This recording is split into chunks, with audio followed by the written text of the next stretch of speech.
संतप्त मानस शांत हो उनके गुणों के गान में वर्धमान महान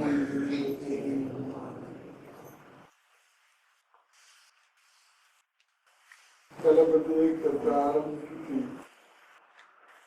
भले ही ये सारा जगत जन कर्तव्य के अभिमान में डूबा जा रहा हो, फिर भी कहता तो यही है कि मैं कुछ करता नहीं हूँ। हिंदू धर्म वाले कहते हैं ईश्वर करता है, मुसलमान कहते हैं कि खुदा करता है, और ईसाइयों का सारा काम गॉड करते हैं। और ऐसे मतांतरों में ये कहे जाते हैं। जैन दर्शन में ये समस्या खड़ी होती है, कौन करता है? तो वो भी ये कहता है कर्म करता है। और इसको आचार्यों ने सांख्यों के समान ये मान्यता कही। आपको एक बात जानना बहुत जरूरी है कि भारत में 9 दर्शन माने जाते हैं विश्वविद्यालयों में, जिसमें 6 दर्शन आस्तिक दर्शन कहे जाते हैं और 3 दर्शन नास्तिक कहे जाते हैं। नास्तिक दर्शनों में जैन, बौद्ध और चारुवाक हैं, और आस्तिक दर्शनों में सांख्य, न्याय, मीमांसा, उत्तर मीमांसा, पूर्व मीमांसा, ऐसे भेद हैं। अब धीरे धीरे हिंदू धर्म वाले भी ये भूल गए हैं कि हम हिंदुओं में भी बहुत लोग ईश्वरवादी नहीं है, अनीश्वरवादी है। और सब ईश्वरवादी ही हो गए तरीके से मोटे मोटे तौर पर। कल की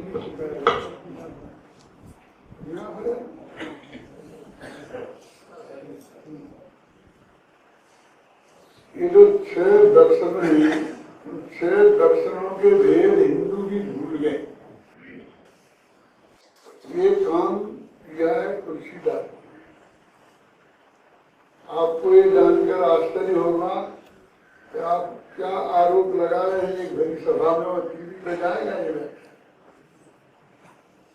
मैं नहीं कह रहा हूँ, सारी जगत कहता है, हिंदू धर्म वाले भी कहते हैं, यूनिवर्सिटियों में भी पढ़ाया जाता है कि तुलसीदास जी ने ये काम किया।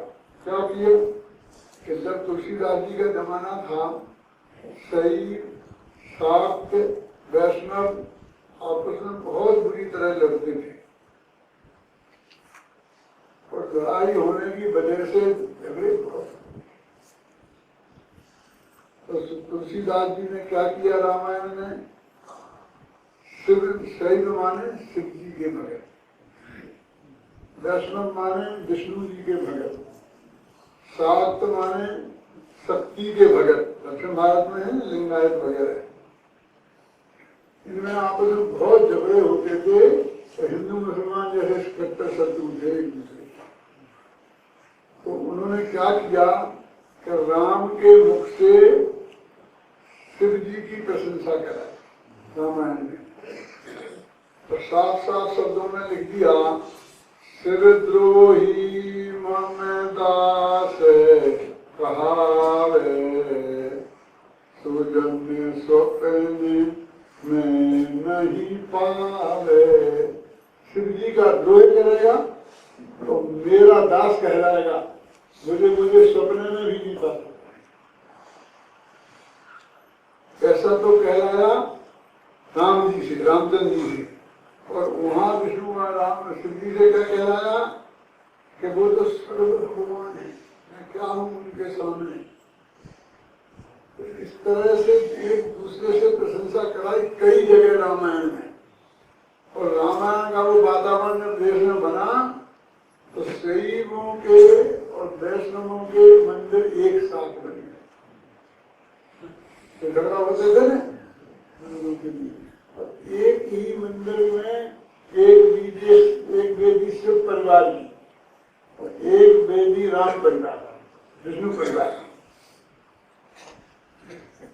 इस तरह से एक आदमी साधारण सा कवि किस तरह सारी दुनिया को बदल सकता है, इसकी कल्पना आप इसमें नहीं समझ सकते हैं।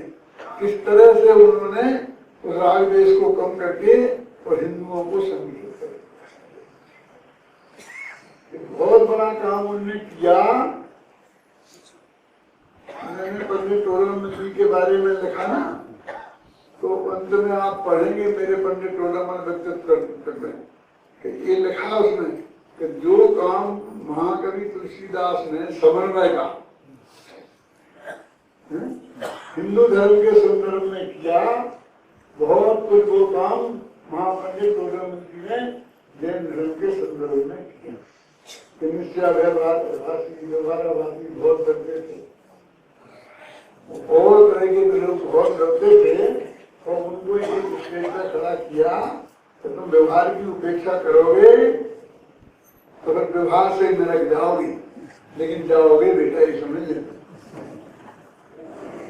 व्यवहार की उपेक्षा करने वालों को ये बताया और निश्चय को की उपेक्षा करने वाले को ये बताया कि संसार में घूमते रहोगे, तुम्हें मोक्ष की प्राप्ति कभी होगी नहीं।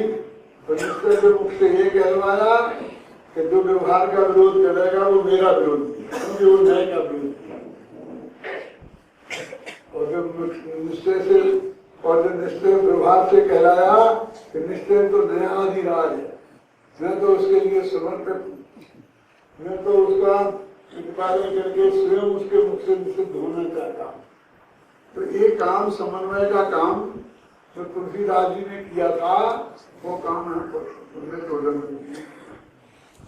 ये बात तो मैं आपको इस संदर्भ में बता रहा हूँ कि आज आप लोग सांख्य वगैरह जो निरीश्वरवादी सांख्य हैं, जो कहते हैं कि आत्मा बिल्कुल अकर्ता है, सब पद ही करता है, कर्म ही करता है, ये बातें कौन हिंदू जानता है? भगवान ही करता है, वो तो कहना कर्म करता है, प्रकृति करती है। वो कौन क्या सांख्य क्या कह रहा? सांख्य सबसे बड़ा दार्शनिक है उनका कि प्रकृति करती है, पर ये तो कहता है कि नहीं ईश्वर करता है। तो इस तरीके से अब ये 2000 वर्ष पुरानी मान्यताएं हैं। तो कथन है जब जिस वक्त वो दर्शनों का बहुत संघर्ष होता था तो पुण्यपुणाचार्य कहते हैं अपने शिष्यों से, समझ लेना वो धर्म दिगंबर संत जो उनके सामने बैठे थे, तुम्हारी जो मान्यता अंदर से दिखती है सांख्यों जैसी है, तुम पृथ्वी में जैनी हो, छिपे हुए जैनी हो, तो असलियत में सांख्य। इसलिए वो यहाँ सांख्य की बात करते हैं। वो तो कर्म ही सुना रहे, क्योंकि जैनी भी धीरे धीरे कर्मों के गीत गाने लगे। कर्म बड़े बल बान जगत में तीरथ ऐसे, कर्म बड़े बल बान जगत में तीरथ पवन की रानी अंजना और गर्भ से हनुमान, सगी सास ने दियो निकारो की विधि राखो, प्राण जगत में तीरथ ऐसे, कर्म बड़े बल बन जगत में तीरथ है। इनने पारसनाथ को नहीं छोड़ा, इन्होंने आदिनाथ को नहीं छोड़ा, तुम कौन सी खेती नहीं। इस तरह कर्मों का इतना आतंक फैलाया कि आदमी बेचारा कर्मों के हाथ जोड़े भगवान एक तरफ है, कर्म ही कर्म की। मैं आपसे पूछता हूँ कि कर्मों ने आदमी को नहीं छोड़ा, कर्मों ने पासनाथ को नहीं छोड़ा, तो दोनों ही अभी संसार में ही होंगे। नहीं छोड़ा तो मोक्ष भी क्या नहीं छोड़ा काय को समझता, एक समय को तुम्हारे हिसाब से कुछ तकलीफ होगी, वो क्षण उसको नहीं छोड़ा जाता है। अनंत काल से वे छूटे हैं, मोक्ष में अनंत सुखी हैं, उसकी बात नहीं। और वो थोड़ी तकलीफ दे दी, पत्थर बरसा दिए पार्श्वनाथ के माथे पर, तुम्हें दिखता है कि तकलीफ दे दी।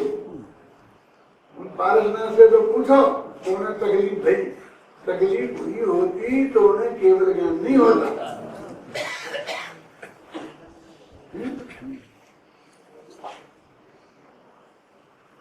उन्होंने तो उस पर ध्यान ही नहीं दिया, वो तो अपने आत्मा में लीन रहे। आत्मा में लीन रहते तो केवल ज्ञान कैसे होता, नहीं रहते तो कैसे। आदिनाथ भगवान को 1 वर्ष तक रोटियां नहीं मिली, अब तुमको रोटियां नहीं मिलना ही दुख दिखता है और रोटियां मिलना सुख दिखता है, तो हम क्या करें इसके लिए। फिर अनंत काल से मोक्ष में है और 1 रोटी नहीं मिली और अनंत सुखी है। रोटियों के बिना भी सुखी हो सकता है कोई चीज, ये हमारी समझ में ही नहीं आता। तो इतने कर्मों की, तो वो कहते हैं ऐसी महिमा कर्मों की इस सांख्यों के यहाँ है, अपने जैनियों के यहाँ नहीं है। ठीक है, सुनिए ना। तो अभी मैंने उस दिन क्या बात कही थी, स्टार्ट की थी कि सब ईश्वर करता हो गए, उनके खुदा हो गए, उनके बोध हो गए, हमारे कर्म हो गए, सांख्यों की प्रकृति हो गई।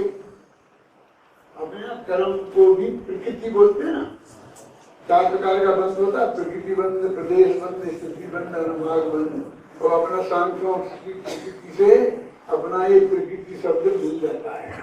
तो ये अपने गाथा में पढ़ रहे थे ना, बात कर रहे थे, उनमें आ रहा था ना, तो फलाने कर्म की प्रकृति की वजह से पुरुष में स्त्री से भोगने की इच्छा होती है, फलानी कर्म की प्रकृति की वजह से पुरुष से भोगने की इच्छा होती है। आ रहा था ना सब, कर्म ही सब कराता है, हमने कुछ नहीं किया। और अपने बोलते भगवान के सामने प्रार्थना करते हैं कि इनने मुझे बहुत तकलीफ दी, इनको नेक बिगाड़ मैं कछु नाही कियोजू, बिन कारण महाराज बहुविध बेर लियो।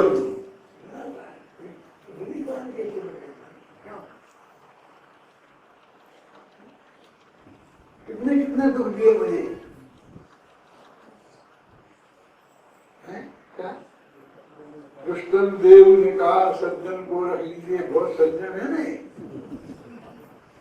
और भगवान में एक धंधा करते थे, ये कोई नहीं है ईश्वरवादियों की धारणा कि उनके भगवान दौड़े दौड़े चले जाते हैं दुष्टों को नष्ट करने के लिए, क्यों, और सज्जनों को रक्षा करने के लिए। वही काम वहां पर भी भगवान को समझ रहे, तो भगवान तुम ये काम कर, तो हमारा भगवान कुछ फर्क करता धरता है ही नहीं, ये हमारी समझ नहीं। अब कैसी विचित्र स्थिति है कि एक ओर तो हम ये मानते कि हम कोई करता नहीं है, कि ईश्वर करता है कि कर्म करता है, और दूसरी ओर अंदर में गहराई से जाके देखो अपने अपने मन में छिपे हुए चोर को, सबने अपने कर्तृत्व का कितना कितना ढेर लगा रखा है। मैंने ये किया, मैंने ये किया, मैंने ये किया, इतना बढ़िया मंदिर बनवा दिया, इतना बड़ी धर्मशाला बना दी, इतना मकान बना दिया, बच्चों की शादी कर दी, बच्चों को जीने से लगा दिया। बोलने से है क्या जगदीश भाई, ये सब के सब जो ये कहते हैं क्या भगवान की मर्जी के बिना पत्ता नहीं हिलता, क्यों, सब कर्म से होता है, सब प्रकृति से होता है, वे ही सब स्वयं इतना बड़े कर्ता बने पड़े हैं। और इनसे अभी ये कह के तो देखो कि इन्हें कुछ नहीं किया, इन्हें कुछ आता ही नहीं है, कुछ कर ही नहीं सकते, इनके बस की कुछ है ही नहीं।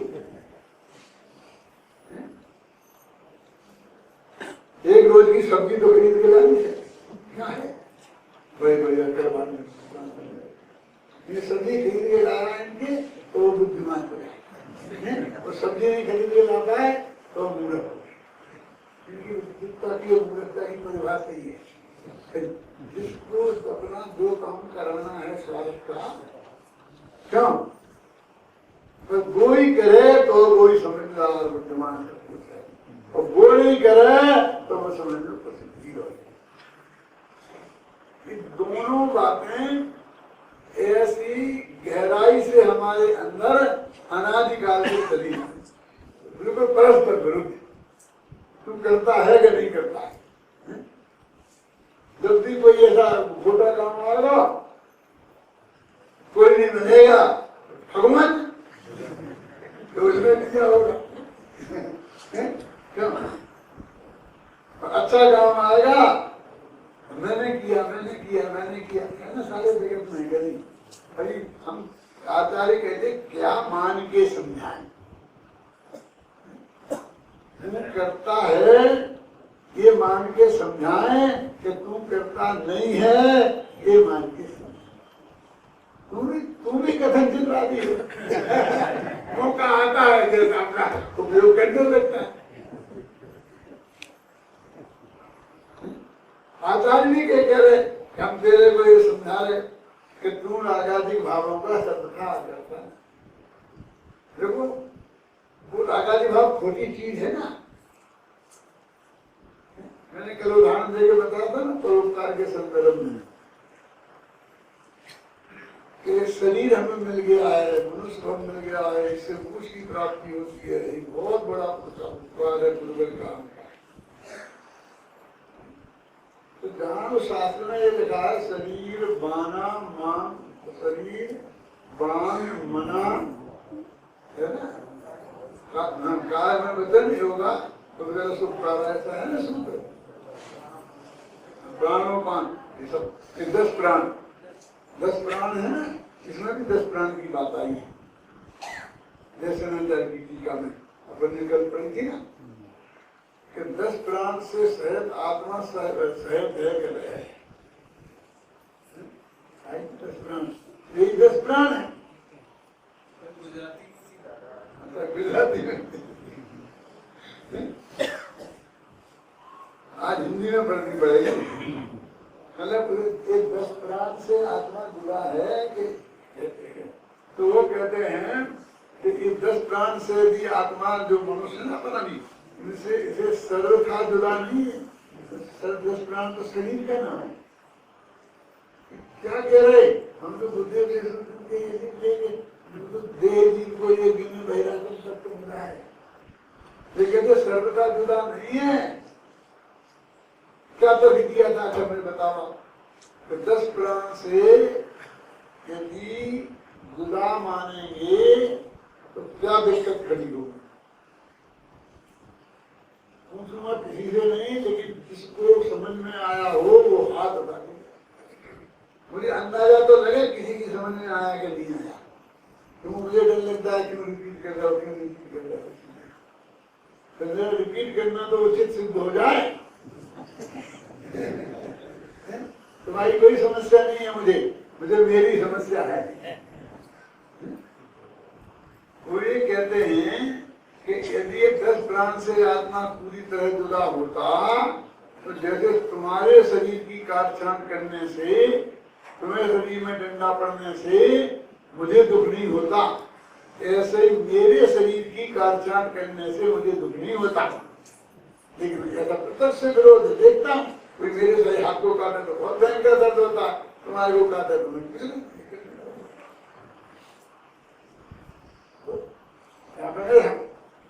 आपके शरीर से भी डॉक्टर साहब में जुदा, मेरे शरीर से भी जुदा, ये बात सच्ची है ना। लेकिन दोनों एक साथ आपके राग से भी मैं जुदा हूँ, मेरे राग से भी मैं जुदा हूँ। लेकिन फर्क है, आपके राग से ऐसा जुदा हूँ कि उसके कारण मुझे बंद नहीं होता, और मेरे राग के कारण मुझे बंद होता है। जुदा नहीं है ये मैं नहीं कहता हूँ, लेकिन जुदाई में फर्क है। तो वो कहते हैं कि यदि ऐसा मानेंगे कि सर्वथा जुदा है, तो फिर हिंसा होगी ही नहीं। तो इतना काटो पीटो शरीर को, हिंसा कैसे होगी? पुद्गल को काटने से थोड़ी हिंसा होती है। और सर्वथा अभेद मानोगे तो आत्मा तो अकाट्य है, ये तो कोई काट ही नहीं सकता, इसलिए भी हिंसा नहीं होगी। सर्वथा मानने में दोनों तरफ हिंसा नहीं होगी, इसलिए कथनचित मानोगे और कथनचित दे तब वो बात हम बैठेगी, है ना? ये कराई थी बात। तब यहाँ ये कह रहे हैं कि अब हमें कैसे अज्ञान से लड़ना है, कैसे अज्ञानियों को समझाना है। जब मौका आए तो बोलने लगते हैं कि मैंने कुछ नहीं किया, मैंने कुछ नहीं किया, मैंने कुछ नहीं किया। और मौका आता है तो मैंने सब कुछ किया। और ये जो बात आया है सांख्य उन वे लोग हैं जो आत्मा को सर्वथा अकर्ता मानते हैं, तो कुछ नहीं करता। पर आत्मा का भी जो कुछ होता है वो सब प्रकृति नाम का वो करते हैं, सांख्य मानते हैं। अब अपने आप कुछ कर्म लोग वे मानने लग गए ऐसा। सभी लोग अब अपन को जो उनने तो मुनि की बात कही, अब मुनियों के बीच में बैठे थे, उन्होंने वे समझाने को सामने बैठे थे। अपन को जो खुद को समझना है वो सबके लिए बात है ना? तो इसलिए अपन समझना है कि हमारी जो कर्तव्य बुद्धि हम करता भी है और अकर्ता भी है। अब हमारी समस्या ये है कि यदि हम करता नहीं है तो कोई ना कोई तो हमें चाहिए कि जिसके माध्यम कर्तव्य बने। तो पुराने जमाने में ऐसी मान्यता थी कि जब तक अच्छी पिटाई नहीं हो राज नहीं होती, कोई पढ़ नहीं सकता। इसलिए जब अध्यापक माँ बाप अध्यापक के बाद बेटे को भर्ती कराना चाहते थे तो ऐसा बोलते थे, गुरुजी चमड़ी चमड़ी आपकी और हड्डी हड्डी हमारी, लेकिन हमारा बेटा विद्वान बनना। समझे? चमड़ी चमड़ी आपकी और हड्डी हड्डी हमारी, माने इतनी पिटाई आप कर सकते हो कि चमड़ी उधर जाए, लेकिन इतनी नहीं कर सकते कि हड्डी निकल जाए।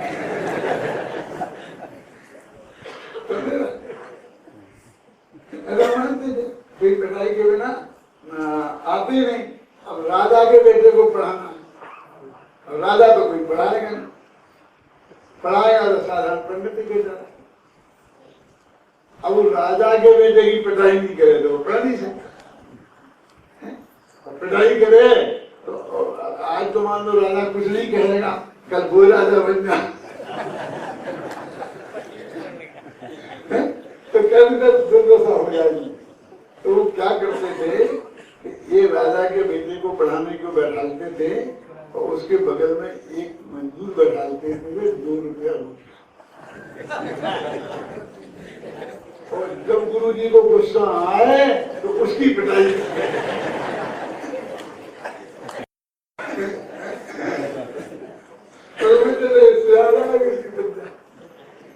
तो हम हमारे लिए भी कोई ऐसा चाहिए ना क्या? जब रागाधिक भाव बेकार हमने किए खोटे काम, हिंसा झूठ चोरी खुशी बड़ी ग्रह और हमें उसका कर्ता बनना नहीं है, तो ऐसा कोई मिलना चाहिए। उन्हें तो भगवान बैठा भगवान से कहेंगे तो भगवान तो जरूर कह सकता है, क्यों हमारा झूठा नाम है? ऐसे का नाम लगाओ ना, तो विरोध ही नहीं कर सकते। इनने बुरा किया मेरा, तो अब भी आपको विरोध करेगा। तो उन्होंने कहा वो कर्म है ना, मौद्गलिक कर्म, कर्मान बढ़ना, वो विकृति, वो अजीब जो डर है, तो उसको कर्ता बनाओ। अब वो कभी विरोध नहीं करेगी और अपन निर्दोष बने रहेंगे, अपराध करते। ऐसे वाले लोग हैं, उन्होंने अरवाना प्रकृति ही करता है, जैनेतर दर्शनों में सांख्य है ऐसे, और जैनियों में सांख्य जैसी मान्यता वाले जैनी। क्या तो एक ही गाथाएं हैं, वो जो 13 गाथाएं आपने पढ़ी हैं, अभी 2 दिन सुन ली, और अभी तो और 4-5 दिन सुननी पड़ेगी। यदि आप उसे प्रेम से सुनोगे तो सारा विषय जो अपन प्रतिपादन कर रहे हैं ना, वो आपके ज्ञान में घूमता जाएगा। तो ज्ञान में थोड़ा बहुत घूमेगा तो जाकर के वो स्थिर होगा क्या नहीं होगा। हम ऐसे तो है नहीं अकलंग जैसे सुनी में याद हो जाती है। अब अभी अपनी बात इससे आगे बढ़ती है कि तू करता है कि करता नहीं है। तो अब सांख्य में जैसे बात करते हैं तो फिर एक मुद्दा निकलता है। अब आगे की गाथाएं आएंगी तो बौद्धों का उदाहरण देके दूसरी बात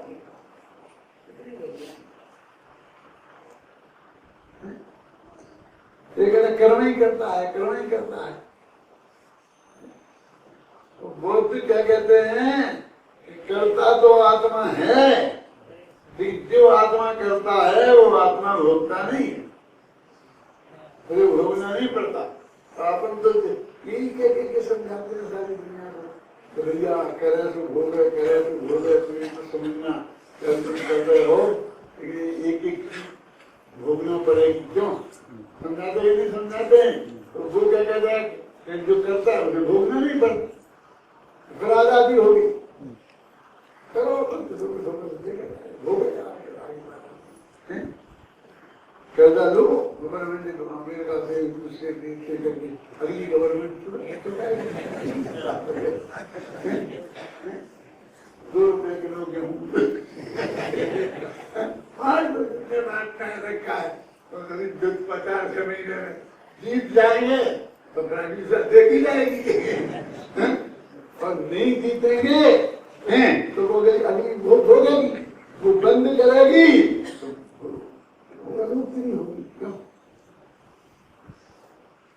मैं सोचता था कि इतने दिन से ये सब्सिडी बंद, ये पेट्रोल का सब्सिडी बंद, डीजल की सब्सिडी बंद, घर की गैस की तो समझ में आता था कि कैसे मालूम का काम है। डीजल तो किसानों के काम करता है, तो वो तो गैस के आगे हर एक को काम आता है, हर जगह काम आती है। उसका भी बंद, उसका भी बंद, मैगी मैगी मैगी मैगी कैसे पागल हो जा रहे हैं, चुनाव नहीं करने, महंगाई बढ़ती जा रही। अरे उनको तो वो पैसा बचाना था, ये दोनों के रूप में देनी थी।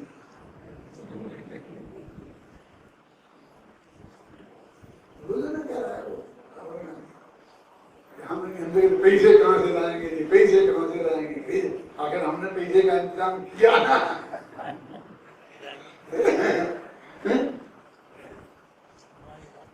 करोड़पतियों को जा रही थी सबसे, गरीब को, अरबपति भी 400 रुपए के गैस सिलेंडर में आराम से खाना बना रहा है।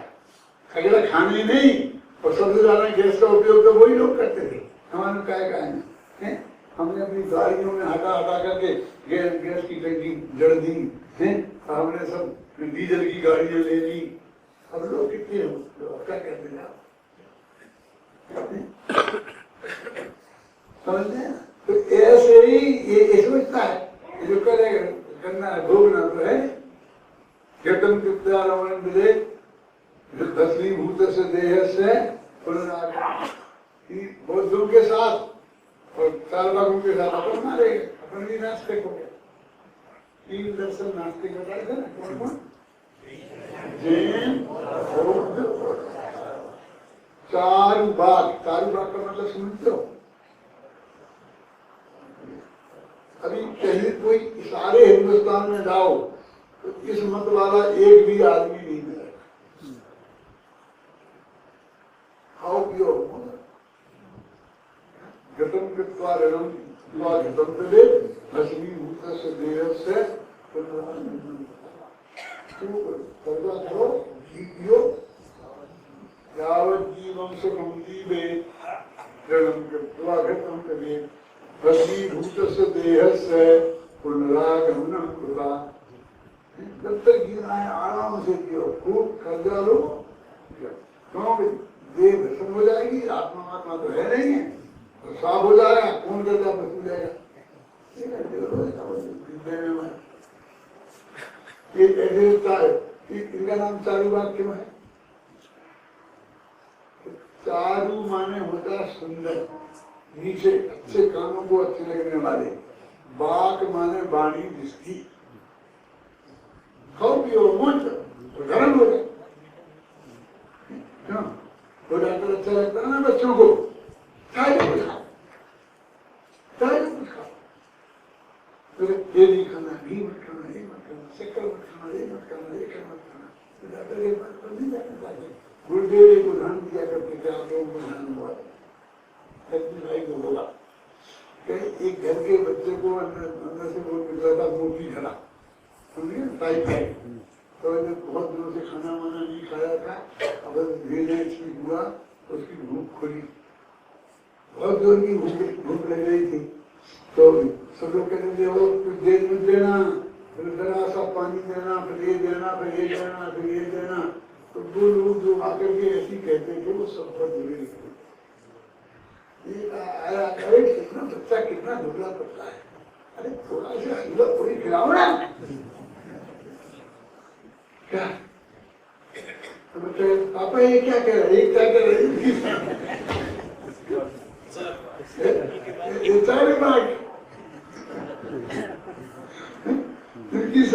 सुनो। तो गुरुदेव फरमाते थे, तुमने कहा तेरी मौत कह रहे, तो चार बात का मतलब समझ, जिनकी सिर्फ वाणी मीठी है, वाणी में जो मीठे लगते हैं लेकिन वास्तव में कुछ मीठा मिठास है नहीं, वो चारू बात, समझे ना। अब वो हिंदुस्तान में, क्योंकि ऐसी लोगों का पोषण करने वाला हिंदुस्तान में धर्म के नाम पर जिंदा नहीं कर सकता, इसलिए एक नहीं बचा, दुनिया में नहीं बिकता, बस फिलोसफी में रह गए।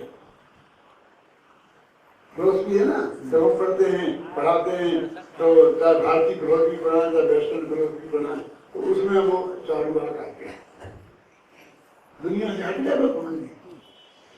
लेकिन सारी दुनिया में इतनी गहराई से घुस गए कि जैनी भी चारुवाक हो गए, बौद्ध भी चारुवाक हो गए, वैष्णव भी चारुवाक, हिंदू भी सब चारुवाक हो गए, सब भी खाओ। अपने सुनने वालों को यही आरोप तो लगाते हैं सारे लोग कि भाई क्या खाओ पियो मौज करो मस्ती करो मोक्ष चले। कौन? इसलिए लोग इनकी संख्या बढ़ रही है। मुमुक्षुओं की संख्या क्यों बढ़ रही है? इनके यहाँ खाने पीने के त्याग को धर्म नहीं कहा, लेकिन खाने पीने के त्याग को धर्म नहीं कहा भले आदमी, तो खाने पीने को भी तो धर्म नहीं कहा।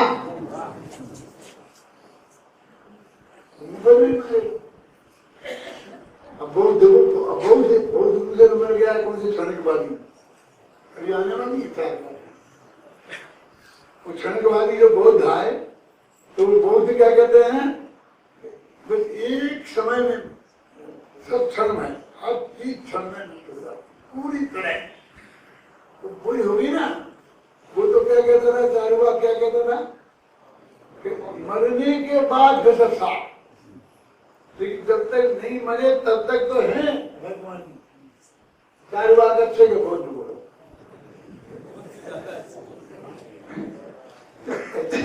क्योंकि चारुवाक तो कम से कम इस मनुष्य भक्त लोग अपने को जितना मानता था ना, है?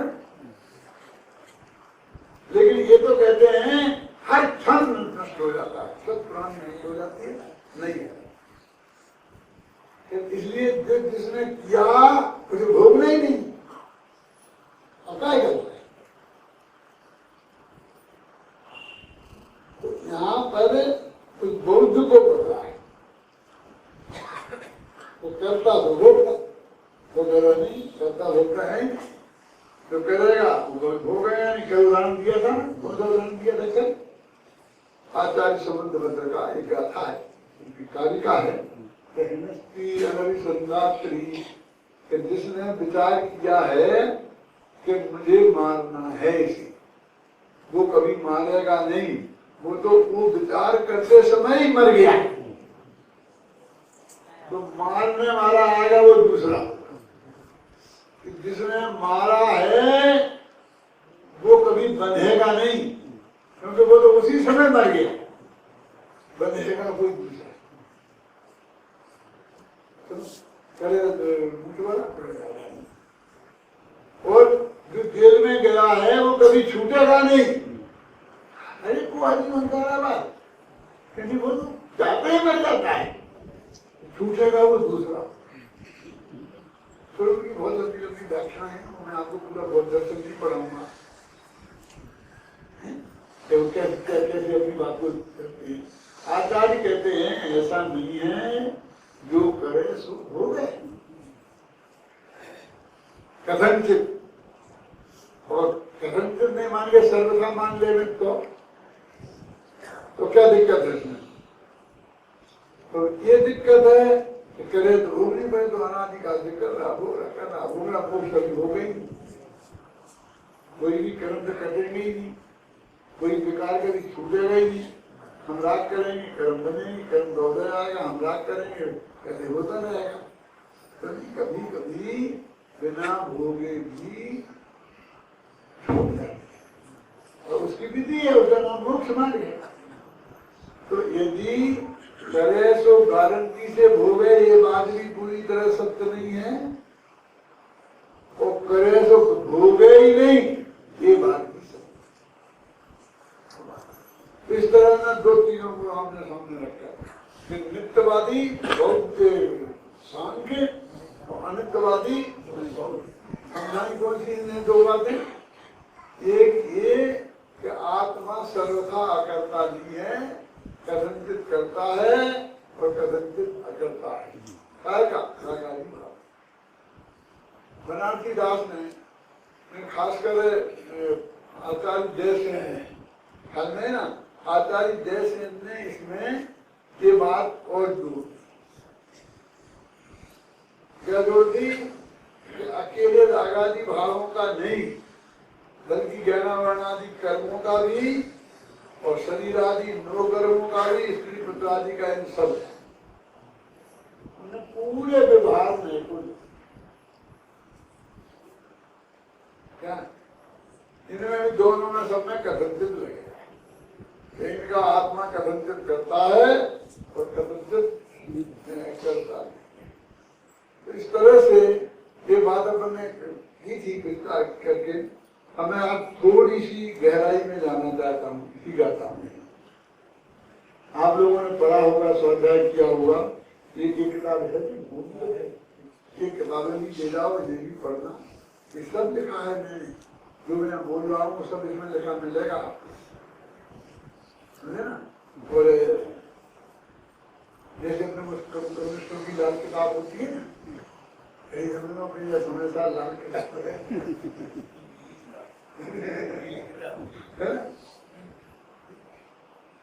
मतलब उसमें ये सब बात है कि क्या मैं गहराई में जाना चाहता हूँ। अब थोड़ा आप लोगों को मेरा साथ देना पड़ेगा, तो अपन वहाँ अंदर उसमें प्रवेश कर पाएंगे। बहुत मुश्किल है।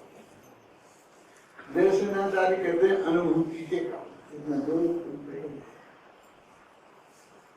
जबकि कुंद ने ऐसा कुछ नहीं कहा, अमृतचंद ने भी नहीं कहा। उन्होंने कहा ज्ञानी हो जाएगा आत्मा, हमने दृष्टि हो जाएगा, तब से वो रागादि करता नहीं है ना। और जब तक अज्ञानी है तब तक करता है। ज्ञान भाव ज्ञान करे, अज्ञानी है ज्ञान, और दृढ़ कर्म करे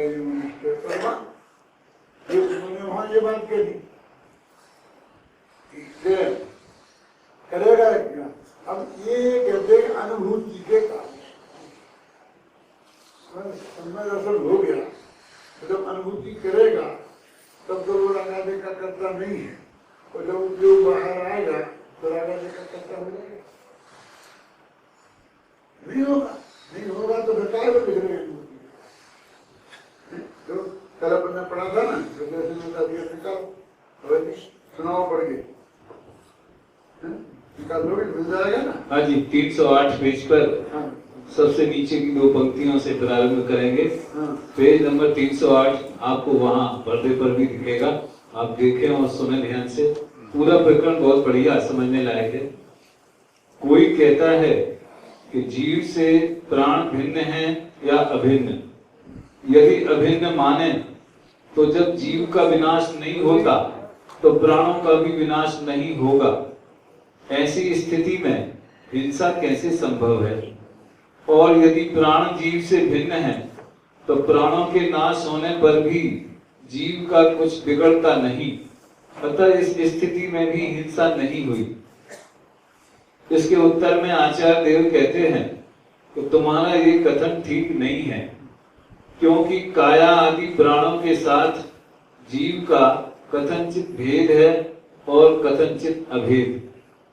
जिस प्रकार तपे हुए लोहे के गोले से अग्नि को उसी समय पृथक नहीं किया जा सकता, उसी प्रकार वर्तमान काल में काया आदि प्राणों को जीव से पृथक नहीं किया जा सकता। इसलिए व्यवहार में से काया आदि प्राणों का जीव से अभेद है, किंतु मरण काल में काया आदि प्राण जीव के साथ नहीं जाते। इस कारण निश्चय में से काया आदि प्राणों के साथ जीव का भेद है। यदि एकांत से जीव और कायादि में भेद स्वीकार किया जाए तो जिस प्रकार दूसरे की काया को छेदने भेदने पर अपने को दुख नहीं होता, उसी प्रकार अपनी काया को छिन्न भिन्न करने पर भी दुख नहीं होना चाहिए। किंतु ऐसा तो नहीं है, क्योंकि ऐसा मानने पर प्रत्यक्ष से विरोध आता है। ऐसा होने पर भी ये हिंसा तो व्यवहार से ही हुई, निश्चय से तो नहीं हुई। उत्तर, आप ठीक कहते हैं। यदि हिंसा व्यवहार से ही होती है तथा पाप और उसके फल में नरक आदि गति के दुखों की प्राप्ति भी व्यवहार से ही होती है, ये बात हमें स्वीकार ही है। अतः यदि आपको नरक आदि के दुख इष्ट हों तो खूब हिंसा करिए, और उसे डर लगता हो तो व्यवहार हिंसा छोड़ दीजिए। अब जो बात उठाई है दादा ने वो इस पंक्ति में है, ध्यान से सुने। अतः यदि ये निश्चित ही है कि जैन मत में सांख्य मत के समान आत्मा एकांत से अकर्ता नहीं है, किंतु रागादि विकल्प रहित स्वानुभूति लक्षण वाले भेद ज्ञान के काल में कर्मों का कर्ता नहीं है, शेष काल में कर्मों का कर्ता है। स्वानुभूति लक्षण वाले लगा दिया ना, तो ये ऊपर जो गोले का उदाहरण दिया है उसमें भी संकेत किया है कि गोले से तपे हुए गोले से अग्नि को उसी समय पृथक नहीं किया जा सकता। इसमें भी उदाहरण में ये बात है। मेरे कहने का अर्थ है कि इसमें फिर ऐसा शंका हो जाती है और जगह, इस जगह नहीं। जैसे ना तारीख पूरे समय साल में ये स्टाइल है, अनुभूति के काल में और जबकि मैंने खूब इसकी अध्ययन किया है, कुंद से, अमृतन से, कुंज पांडे राजमन जी का, बनारसी दास का, इन सब का मैंने अध्ययन किया है। तो उन्होंने बस बोल देखो इसके आगे है भाई जी, बनारसी दास का छंद है जो पेज नंबर 317 पढ़ो,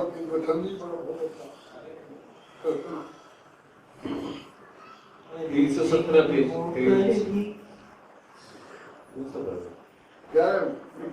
जैसे सांख्य मति कहे अलख अकरता है, सर्वथा प्रकार करता न होई कबहि। तैसे जिन मति गुरु मुख एक पक्ष सुनी, यही भांति सुन माने सो एकांत जो अबहि।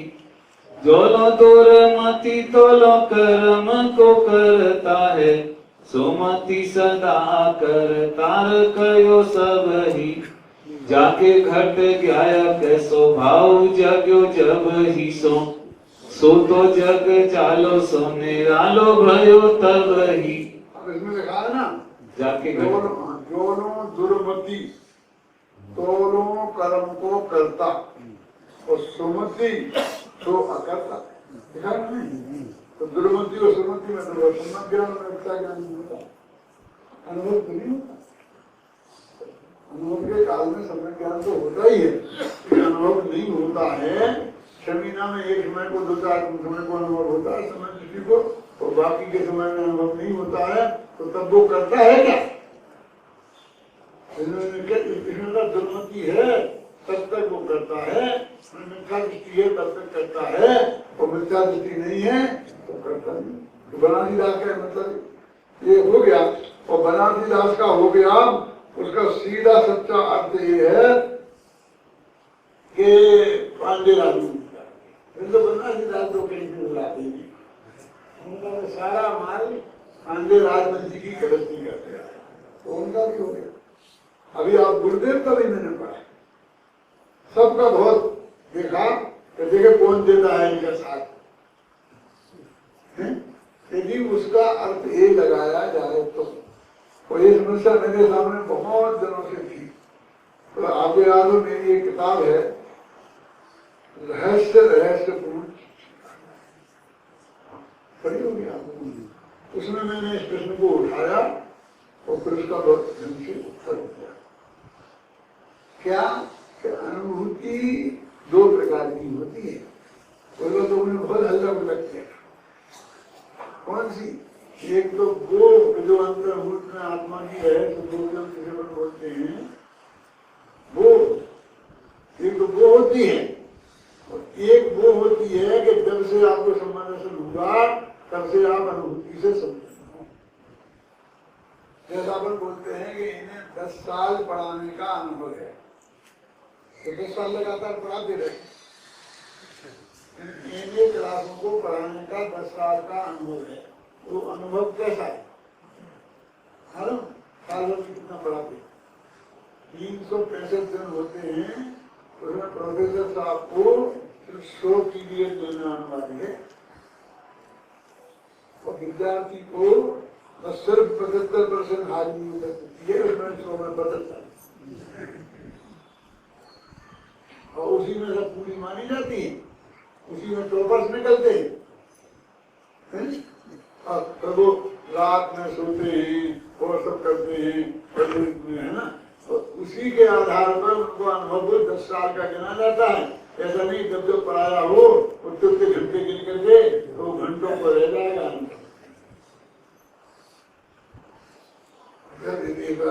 अन्याय है, तो हमारे दिमाग में वही घुसा हुआ है ना, अनुभूति के संबंध में।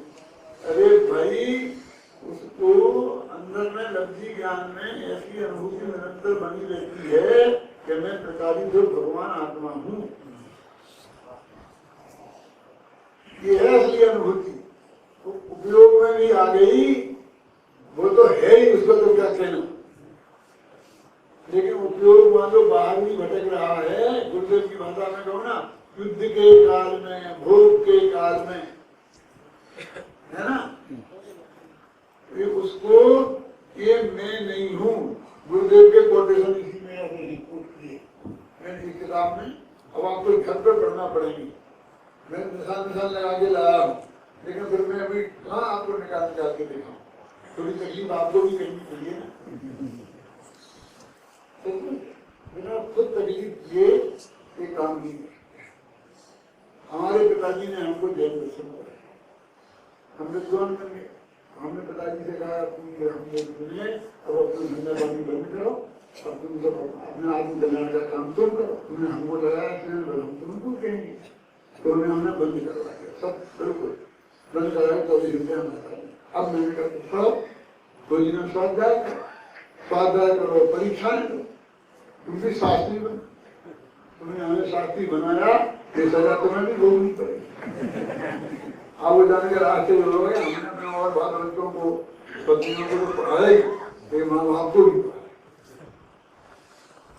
माँ बाप तो माँ बाप तरीके से ही पढ़ेंगे। तो वो हम छोटा सा मकान था, कमरा था, हम वहाँ जो बैठ कर टेबल लगा कर पढ़ते थे, और वो एक पलक में लेते थे। आराम से सोचते रहते थे, पढ़ते रहते थे।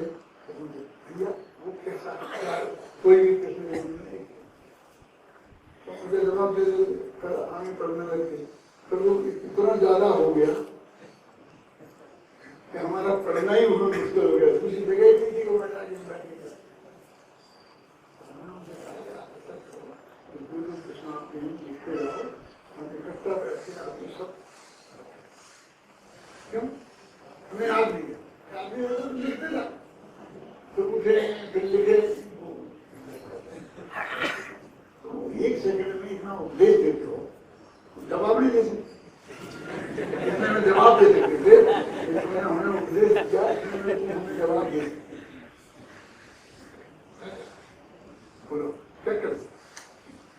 फिर हमने उनसे कहा तो वो हमको बताते विषय क्या है, कॉमर्स साथ में नहीं हुआ, फिर होगा बनाने की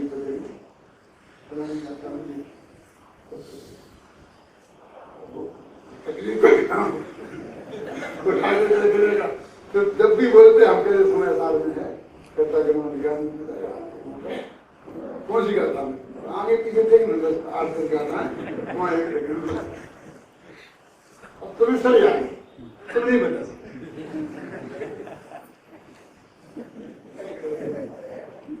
मैं उस वक्त खुद अपनी परीक्षा देता था, ये सब ऐसे ही किया, और उसी वक्त में स्कूल में पढ़ाता था, पाठशाला में पढ़ाता था, शाम को प्रवचन करता था, और फिर हल्का में परीक्षाएं देता था, खाना है ना, और फिर और वो मुझे 1 मिनट पढ़ने ही नहीं। अरे पिताजी थे, हमने तो ऐसा पिताजी बना कभी आए ही नहीं।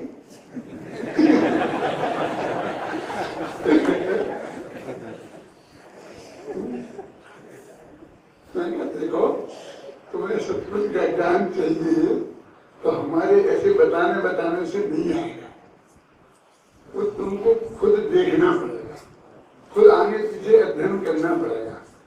जो बात मैंने अपने पिताजी से कही थी बहुत विनम्रता पूर्वक, उससे ज्यादा विनम्रता पूर्वक हे पिताजियों मैं आपसे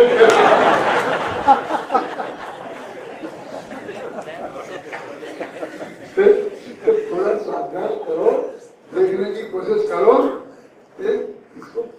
इसको सबको 2-2 4 दफे घर में देख के आओ, फिर जाके देखो कि क्या कहा क्या नहीं कहा, फिर तुमको इसका मजा आए। अरे हमने खुद अपने मुंह से लिखा है, फिर हम भी ये 3-3 दफे देख के आते हैं, ऐसे निशान लगाया आगे जाते हैं, देखो ख्याल नहीं ना आपकी में कोई निशान था कोई काम नहीं आए तो भी लगा के जाते हैं, इसे पढ़ते हैं, इसे पढ़ते हैं, इसे पढ़ते हैं, कोई किताब यहाँ साथ में ले जाते हैं, फिर साथ में लेके आते हैं, तो हमने निशान लगाया किताब यहाँ हो नहीं तो हम क्या करें? गुरुदेव भी कितना निशान है, गुरुदेव भी किताब में देखो कितना स्वाध्याय कैसे किया जाता है, ये बात भी हमें गुरुदेव से सीखना चाहिए, सीखेंगे तो वही वो हमें तत्व की गहराई प्राप्त होगी और आपको जरूर प्राप्त होगी। आप ऐसा प्रयत्न करो कि भावना से मेरा जीवन जाए।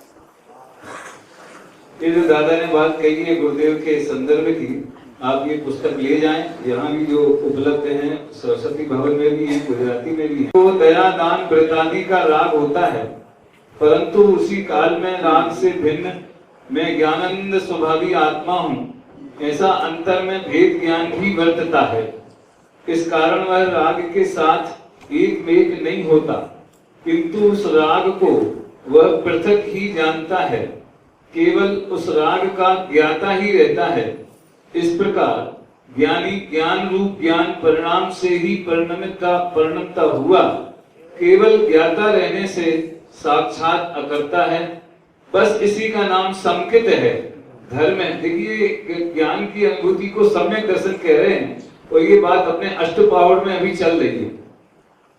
इस प्रकार भेद ज्ञान होने पर ज्ञानी वर्तमान पर्याय में ज्ञान रूप ज्ञान परिणाम को ही करता हुआ केवल ज्ञाता ही रहने से साक्षात अकर्ता है। यही सच्चा चारवार है। इस तरह गुरुदेव का कोटेशन। अभी अपन विद्वान स्तुति करेंगे।